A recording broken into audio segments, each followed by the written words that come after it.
प्रिय छात्रों नमस्कार। हम लोग प्रश्नावली 4.2 कर रहे हैं, जिसमें पहला क्वेश्चन दिया गया है, निम्नलिखित में से कौन सा कथन सत्य है और क्यों। और y बराबर 3x प्लस 5, जो ये समीकरण दिया गया है, दो चर वाला रैखिक समीकरण दिया गया है y बराबर 3x प्लस 5। इसमें से इसका क्या अद्वितीय हल है या केवल दो हल हैं या अपरिमित रूप से अनेक हल हैं। तो इसका मतलब समझ लेते हैं सबसे पहले कि अद्वितीय हल क्या। अद्वितीय हल का मतलब होता है दूसरा नहीं। इसका मतलब केवल एक ही हल हो। और दूसरे नंबर पर लिखा है केवल दो हल हैं, तो इसके दो हल भी हो सकते हैं। दो हल का मतलब होता है x के दो ऐसे कौन से मान हैं जिनमें समीकरण जीरो होता। और अपरिमित रूप से अनेक हल हैं, मतलब x के मान रखने से y के अनेक हल कौन कौन से हो सकते हैं। तो इसके लिए इसका कथन नंबर तीसरा सही है, अपरिमित रूप से अनेक हल है। क्योंकि इसको हम थोड़ा सा समझ लेते हैं। जब हमारे पास समीकरण है y बराबर 3x प्लस 5, ये हमारा समीकरण है। अब इस समीकरण में अगर हम x के कोई भी मान रख दें, चाहे 0 रख दें, चाहे 1 रख दें, चाहे 2 रख दें, चाहे ऋण 1 रख दें, कोई भी मान रख दें, हमें y का मान मिलेगा। जैसे एग्जाम्पल के तौर पर हम लोग यहाँ 0 रख के देखते हैं। चलिए 0 रख लेते हैं, तो y बराबर आपको मिलेगा 3, x की जगह पर आपको 0 रख देना है और प्लस 5। तो फिर यहाँ से और आगे हल करोगे जब आप, तो 3 शून्य शून्य और प्लस 5 हो जाएगा। तो फिर y बराबर कितना मिलेगा, 5। तो जब आपने x बराबर 0 रखा तो y बराबर 5 मिला। फिर इस हिसाब से जब आप 1 रखोगे तो फिर अलग मान होगा। जैसे y बराबर 3x की जगह पर हमने 1 रख दिया, फिर धन के कितने लिख दिए, 5 लिख दिए। तो फिर इस हिसाब से y बराबर 3 एकम 3 और धन कितने, 5। तो 5 और 3 कितने हो गए, 8। तो फिर आपको y का जो मान है वो कितना मिल गया, 8। इसका मतलब ये है कि 0 रखने से 5 मिला, 1 रखने से 8 मिला, 2 रखने से कुछ और मिल सकता है। यहाँ अगर 2 रखोगे तो 3 दूनी 6, 5 11 हो जाएगा। तो इस हिसाब से अनेक हल, अपरिमित रूप से अनेक हल हैं इस समीकरण के, इसलिए ये वाला विकल्प आपका सही है। अपरिमित रूप से अनेक हल है, ना ही अद्वितीय हल है। अद्वितीय हल का मतलब केवल एक ही हल है, दूसरा नहीं। अद्वितीय, द्वितीय यानी दूसरा और यानी नहीं, तो दूसरा नहीं। जब दूसरा नहीं तो केवल एक ही हल होगा, लेकिन वो भी नहीं है, केवल दो हल है। ये भी नहीं, केवल दो नहीं है, और भी हो सकते हैं। हम लोगों ने अभी 3 मान भी रख के देखे हैं, 2 ये और तीसरा मैंने आपको बताया है, यहाँ 2 रख के 11 आया है। आप ऋण 1 भी रखोगे, जो भी मान रखोगे y का जरूर उसमें मान आएगा। इसलिए ये वाला क्वेश्चन का तीसरा जो है ऑप्शन वो सही रहेगा, अपरिमित रूप से अनेक हल है। तो इसके बाद हम लोग बढ़ते हैं अगले क्वेश्चन की ओर। इसके बाद हम लोग दूसरा क्वेश्चन लेते हैं, जिसमें दिया गया है, निम्नलिखित समीकरणों में से प्रत्येक के 4 हल लिखिए। तो उसमें से हम लोगों ने पहला क्वेश्चन लिया है 2x प्लस वाई बराबर 7। तो आपको क्या करना है, ये समीकरण दिया है 2x प्लस वाई बराबर 7। पहले इसको आप आराम से समझ लीजिए, बहुत ही कोई भी जल्दबाजी नहीं है, आराम से आपको समझना है, क्योंकि इंपॉर्टेंट क्वेश्चन है। यहाँ से एक ना एक क्वेश्चन जरूर आएगा आपको। तो सबसे पहले इनमें से प्रत्येक के 4 हल लिखना है। 4 हल इसलिए लिखना है, सबसे पहले तो कौन कौन से हो सकते हैं देखते हैं। 4 हल, आप x का कोई भी मान अपने मन से रख सकते हैं, आपको ये पूरी स्वतंत्रता है।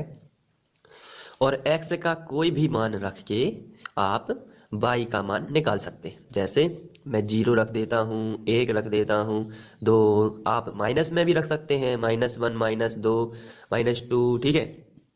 तो इस तरीके से आप x का कोई भी मान यहाँ रख दीजिए तो आपको y का मान मिल जाएगा। अब आप ये सोच रहे होंगे कि क्या मैं y का मान नहीं रख सकता जिससे x का मान मिल जाएगा। तो आप सही सोच रहे हैं, आप y का मान भी रख दीजिए तो आपको x का मान भी मिल जाएगा। तो दोनों ही एक ही प्रोसेस है, चाहे आप x का मान रखिए चाहे आप y का मान रखिए, जो भी आपको पसंद है। तो मैं x के मान रख के आपको y का मान बताता हूँ किस तरीके से आएगा। तो सबसे पहले आप लिखोगे, यहाँ दिया गया समीकरण, आपको मैं जैसा कराता हूँ वैसा ही एग्जाम में करना है। दिया गया समीकरण, और ये समीकरण लिख लेना है 2x प्लस वाई बराबर 7, ठीक है। अब इस समीकरण में इसको हम समीकरण 1 दे देते हैं। अब आपको लिखना है समीकरण 1 में एक बार हम लोग x बराबर 0 रख देते हैं। x बराबर 0 रखने पर जब हम x बराबर 0 रखेंगे तो चलिए देख लेते हैं। यहाँ पे सबसे पहले यहाँ 2 लिखा है तो आपको 2 लिख देना है। x का मान 0 है तो आप x की जगह पर कितना रख दोगे, 0 धन y बराबर 7। इसके बाद आप यहाँ पे ब्रैकेट हटाओगे तो गुणा आ जाएगा, तो 2 गुणित 0 प्लस y बराबर 7। इसके बाद आप 2 का गुणा 0 में करोगे तो 2 शून्यम 0 प्लस y बराबर 7। चूँकि शून्य का कोई महत्व नहीं है इसलिए आपका आंसर आ जाएगा y बराबर 7।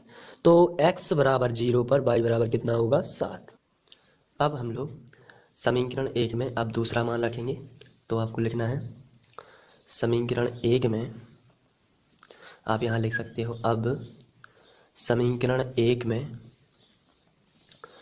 x बराबर, अब आप 1 रख सकते हैं। ये x के मान आपके ऊपर निर्भर हैं, आप जो भी मान रख सकते हैं। आपको ऐसे मान रखना है जिसमें हल करने में सरलता जाए आपको। तो समीकरण 1 में x बराबर 1 रखने पर, तो चलिए समीकरण 1 में आपको बता देता हूँ कि क्या था।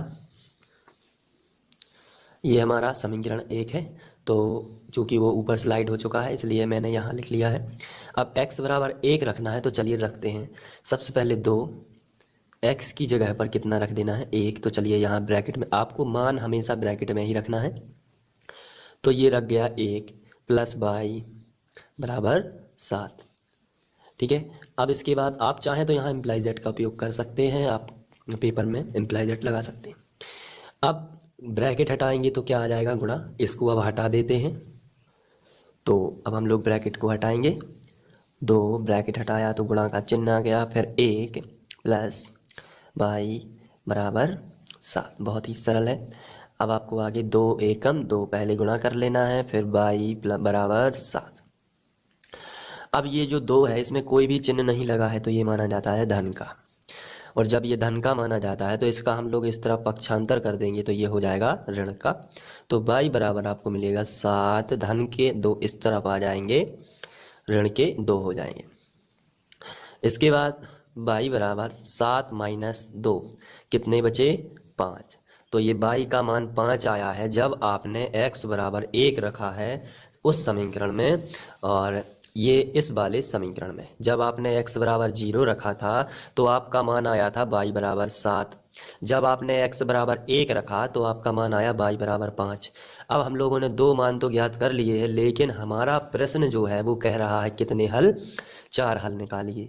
तो 4 हल आपको निकालना है। तो अभी आपने कितने हल निकाल लिए हैं, तो आंसर है कि हम लोगों ने 2 हल निकाले हुए हैं, 2 हमें और निकालना है। तो चलिए शुरू करते हैं। अब लिखोगे आप, अब समीकरण 1 में x बराबर, अब हम लोग 2 रख देते हैं।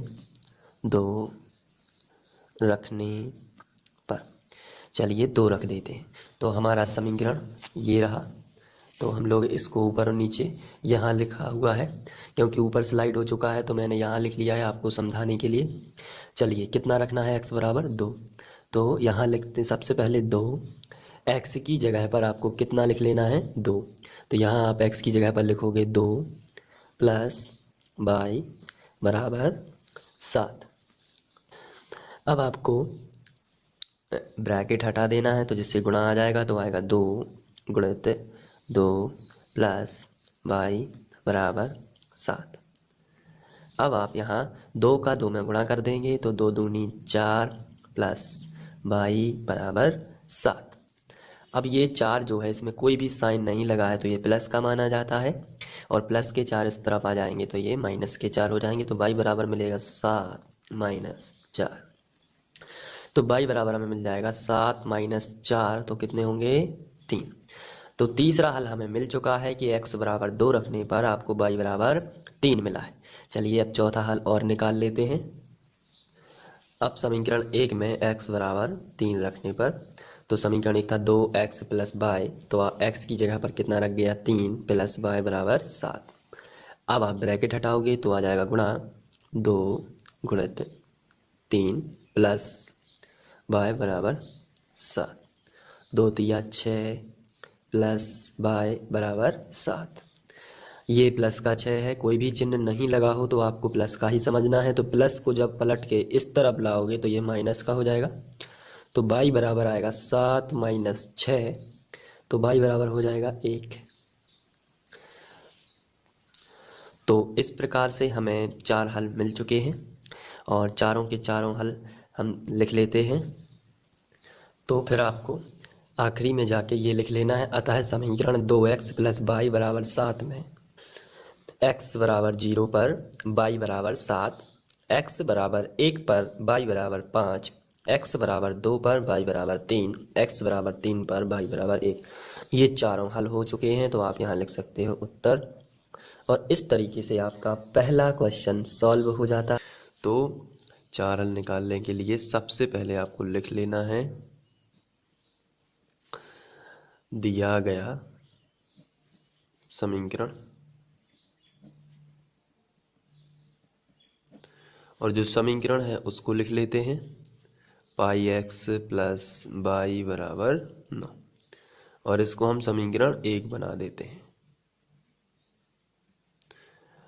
अब जो ये समीकरण 1 है इसमें हमें x का मान रखते जाना है, जिससे हमें y का मान मिलते जाएगा। चलिए शुरू करते हैं। तो आपको सबसे पहले x बराबर 0 रख देना है। आप कोई भी x का मान रख सकते हैं, आपको y का मान बिल्कुल आराम से मिल जाएगा। चलिए समीकरण 1 में x बराबर हम लोग 0 रख देते हैं। 0 रखने पर आपको एग्ज़ाम में बिल्कुल ऐसा ही लिखना है। x बराबर 0 रखने पर, तो यहाँ देखिए ये पाई है, तो पाई ज्यों का त्यों x की जगह पर आप ब्रैकेट में 0 रख देंगे, प्लस y लिखा है तो आप y लिखेंगे बराबर 9। सिर्फ x की जगह पर आपको उसका मान रखना है, बाकी का समीकरण आपको ज्यों का त्यों लिख देना है। ये पहला स्टेप हो गया। अब ब्रैकेट हटाया तो गुणा आएगा, तो आप लिखोगे पाई गुणित 0 प्लस y बराबर 9। ये स्टेप भी आपको समझ में आ गया होगा। अब आपको क्या करना है, पहले गुणा कर लेना है। तो पाई का जब 0 में करोगे तो 0 ही आएगा, क्योंकि 0 का किसी भी संख्या में गुणा होता है तो 0 ही आता है, प्लस y बराबर 9। अब अगले स्टेप में 0 का तो कोई महत्व नहीं है यहाँ पे, तो फिर y बराबर हमें कितना मिल जाएगा 9। तो हमने इस समीकरण में जब x बराबर 0 रखा तब हमें y बराबर कितना मिल गया 9। तो इसका मीनिंग ये है कि एक हल तो यही है। अब हमें ऐसे करके 4 हल निकालने हैं। तो अब आपको फिर से लिख देना है। अब समीकरण 1 में अब आपको दूसरा मान रख देना है। चलिए 1 रख देते हैं। समीकरण 1 में x बराबर 1 रखने पर, चलिए रखते हैं। तो हम मान रख लेते हैं। तो चलिए देख लेते हैं, ये हमारा समीकरण है। तो मैंने अलग से लिख लिया है ताकि वो स्लाइड हो चुका है। तो यहाँ देखिए x बराबर 1 रखना है। तो सबसे पहले तो आप लिखोगे पाई, और x की जगह पर कितना लिखोगे x 1, तो आप ब्रैकेट में लिख दोगे 1, प्लस फिर y लिखा है तो आप लिखोगे प्लस y बराबर में हो जाएगा 9। इसके बाद आप चाहें तो इम्प्लाई जेड का यूज भी कर सकते हैं। अब पाई, चूँकि ब्रैकेट हटाओगे आप तो आ जाएगा गुणा, तो आएगा पाई गुणित 1 प्लस y बराबर 9। ये थोड़ा डिटेल में इसलिए बताता हूँ ताकि आपका कोई भी स्टेप मिस ना हो पाए और आपको ध्यान से बहुत अच्छे से समझ में आ जाए।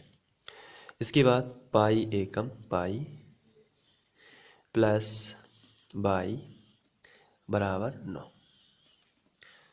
अब हम लोग इसका, चूँकि y का मान हमें चाहिए है, इसलिए हम क्या करेंगे, इससे जो पाई है इसका पक्षांतर इस तरफ कर देंगे, तो चूंकि पाई के आगे कोई भी चिन्ह नहीं लगा है तो ये प्लस का माना जाता है। तो प्लस का पाई आप लोग कहाँ कर देंगे, इस तरफ।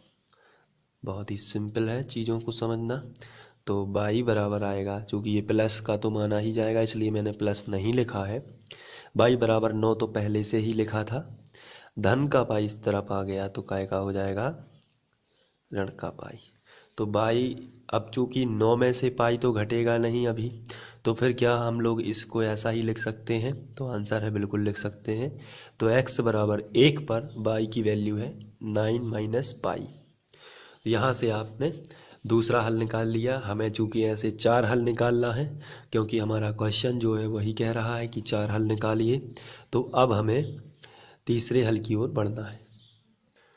तो अब समीकरण 1 में हम लोग, चूंकि हम लोगों ने x बराबर 1 रख लिया है और x बराबर 1 रखने से हमें बाई का मान जो है वो 5 मिला है। सॉरी, यहाँ देख लेते हैं कि हम लोगों ने हल जो किया है उसमें कितना मिला है। तो बाई का मान हमें मिला है 9। x बराबर 1 रखने से बाई बराबर 9 मिला है। x बराबर 2 रखने से, x बराबर 0 रखने से हमें बाई बराबर 9 मिला है, और x बराबर 1 रखने से हमें बाई बराबर मिला है 9 माइनस पाई। तो इसका मतलब यह है कि हम लोगों ने x बराबर 0 रख लिया है, हम लोगों ने x बराबर 1 रख लिया है, जिससे हमें 2 हल प्राप्त हो गए, एक ये वाला और एक ये वाला। अब हमें समीकरण में x बराबर 1 रख लिया है, अब हम चलिए x बराबर 2 रख लेते हैं तो भी हमें मान प्राप्त होगा। आप अपने मन से ये वाले मान रख सकते हैं, ज़रूरी नहीं है कि जैसे मैं रखवा रहा हूँ वैसे ही आप चाहें तो कुछ भी मान रख सकते हैं, लेकिन आपको ध्यान रखना है मान ऐसे होने चाहिए जो आपको हल करने में सरलता दें, या जिनको हल करने में आपको सरलता जाए। चलिए अब समीकरण 1 में हम लोग x बराबर 2 रख लेते हैं।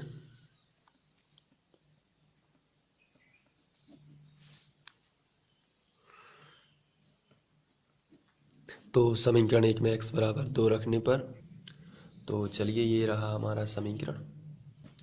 तो यहाँ हम 2 रख लेंगे। तो सबसे पहले हम लोग लिखेंगे पाई, ये पाई लिखा है तो पाई, x की जगह पर आपको रख देना है 2। तो चलिए यहाँ रख देते हैं 2, प्लस लगा है तो प्लस, फिर y बराबर 9। अब आपको क्या करना है, इसको हटा देता हूँ। यहाँ से ये इम्प्लाई जेड कहलाता है। ये जब लगता है जब बीच में बराबर चल रहा हो तो आप इससे लगा सकते हैं, ये बहुत ही बढ़िया चीज़ है। अब हम लोग 2 का गुणा पाई में करेंगे, तो सबसे पहले तो ब्रैकेट हटा देते हैं, तो पाई और ब्रैकेट हटाने से आता है गुणा। तो पाई गुणित 2 प्लस बाई बराबर 9। अब यहाँ से हम लोग 2 का गुणा पाई में करेंगे तो हो जाएगा 2 पाई प्लस बाई बराबर 9। अब हम लोग यहाँ से 2 पाई, चूँकि यहाँ कोई भी चिन्ह नहीं लगा है तो ये प्लस का माना जाता है, तो प्लस का उठा के इस तरफ कर देते हैं, तो पाई बराबर आ जाएगा 9 माइनस 2 पाई। ये आ गया तीसरा हल। अब हम लोगों को एक हल और निकालना है इसी समीकरण में, तो चलिए अब लिख लेते हैं। समीकरण 1 में अब इस बार हम लोग, अभी 2 रखा था तो ये वाला हल मिला, अब हम 3 रख देते हैं। समीकरण 1 में x बराबर 3 रखने पर, 3 रखने पर, अब हम लोग 3 रख देंगे, तो चलिए रखते हैं। तो ये रहा समीकरण। अब यहाँ देखना है आपको, तो पाई लिखा है, सबसे पहले तो आपको पाई लिखना है। x की जगह पर आपको कितना रख देना है, 3 धन बाई बराबर 9। अब चूंकि यहाँ बराबर है तो आप यहाँ इम्प्लाई जेड का यूज़ भी कर सकते हैं। अब आपको इम्प्लाई जेड लगाना है और यहाँ पे ब्रैकेट हटा देना है, तो आएगा पाई गुणित 3 प्लस बाई बराबर 9। इसके बाद हम लोग 3 का गुणा पाई में कर देंगे तो आ जाएगा 3 पाई प्लस बाई बराबर 9। तो यहाँ से आप 3 पाई का पक्षांतर उस तरफ कर सकते हैं, तो प्लस का 3 बाई उस तरफ जाएगा तो माइनस का हो जाएगा, तो 9 माइनस 3 पाई।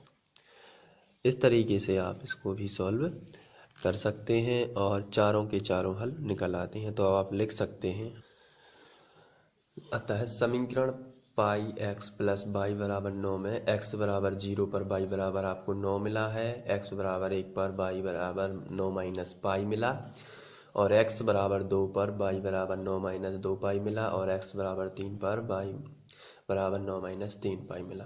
तो ये आपको इस तरीके से लास्ट में लिख के आना है अपने एग्ज़ाम में और यहाँ लिख देना है उत्तर। फिर आपका कोई एक भी अंक नहीं काट सकता है। तो इस तरीके से दूसरा क्वेश्चन भी सॉल्व हो जाता है। अब हम लोग करेंगे तीसरा क्वेश्चन।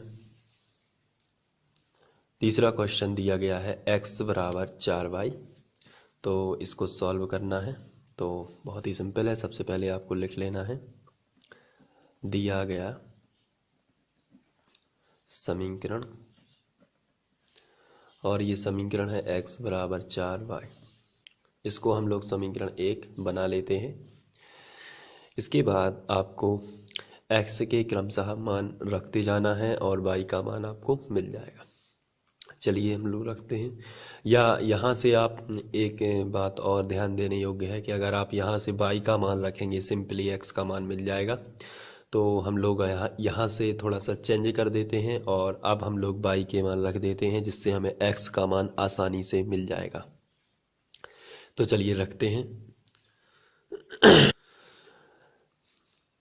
x बराबर यहाँ से हम लोग रखेंगे समीकरण 1 में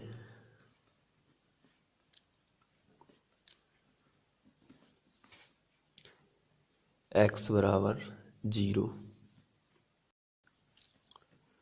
रखने पर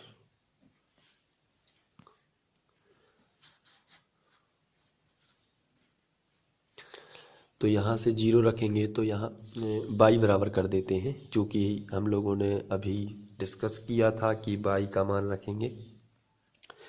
तो यहाँ आपको y बराबर 0 कर देना है। तो चलिए लिखते हैं क्या बचेगा, x बराबर 4, y की जगह पर आपको कितना रख देना है 0। तो x बराबर 4, ब्रैकेट हटेगा तो गुणित आ जाएगा और 0, तो x बराबर 4 शून्यम 0। अब हम लोग समीकरण 1 में समीकरण 1 में x बराबर हम लोग रख लेंगे, अब सॉरी y बराबर 1 रख लेते हैं, क्योंकि हम लोग यहाँ y के मान रख रहे हैं। तो y बराबर 1 रखने पर जब आप y बराबर 1 रखेंगे तो चलिए देख लेते हैं कितना आएगा। तो x बराबर, हमारा समीकरण है 4y, तो x बराबर 4, y की जगह पर हम लोग रख लेंगे 1, तो x बराबर आ जाएगा 4 एकम 4। तो ये मान आ गया 4। इसके बाद हम लोग समीकरण 1 में x बराबर अब 2 रख लेंगे। तो चलिए ये रहा समीकरण। तो यहाँ हम लोग x बराबर 2 रखेंगे, लेकिन इससे बेटर है कि हम लोग y बराबर 2 रखें। यहाँ y लिखना चाहिए, y बराबर 2 रखें। चलिए रख लेते हैं। तो x की वैल्यू है x बराबर 4, y का मान कितना रखना है 2, तो इस y की जगह पर आप कितना रखोगे 2, तो x बराबर हो जाएगा 4 दूनी 8। तो 3 मान रख चुके हैं अभी तक, अब चौथा मान रख लेते हैं। तो फिर से लिखना है आपको समीकरण 1 में y बराबर, अब हम लोग 3 रख लेंगे। y बराबर 3 रखने पर चलिए रख लेते हैं। तो ये समीकरण है। तो x बराबर 4, y की जगह पर 3 आ जाएगा, तो x बराबर 4 दिया 12। तो ये समीकरण के हल हो गए, चारों के चारों हल। तो आप लिख सकते हैं, अंत में आपको लिख देना है, अतः समीकरण x बराबर 4y में x बराबर y बराबर 0 पर x बराबर भी कितना था 0, y बराबर 1 पर x बराबर कितना था 4, y बराबर 2 पर x बराबर था 8, y बराबर 3 पर x बराबर था 12। यही समीकरण के चारों हल हैं, 1 2 3 4, ये चारों हल हैं। आप यहाँ लिख सकते हो आंसर। और इस तरीके से बहुत ही आसानी से इसको सॉल्व कर सकते हो।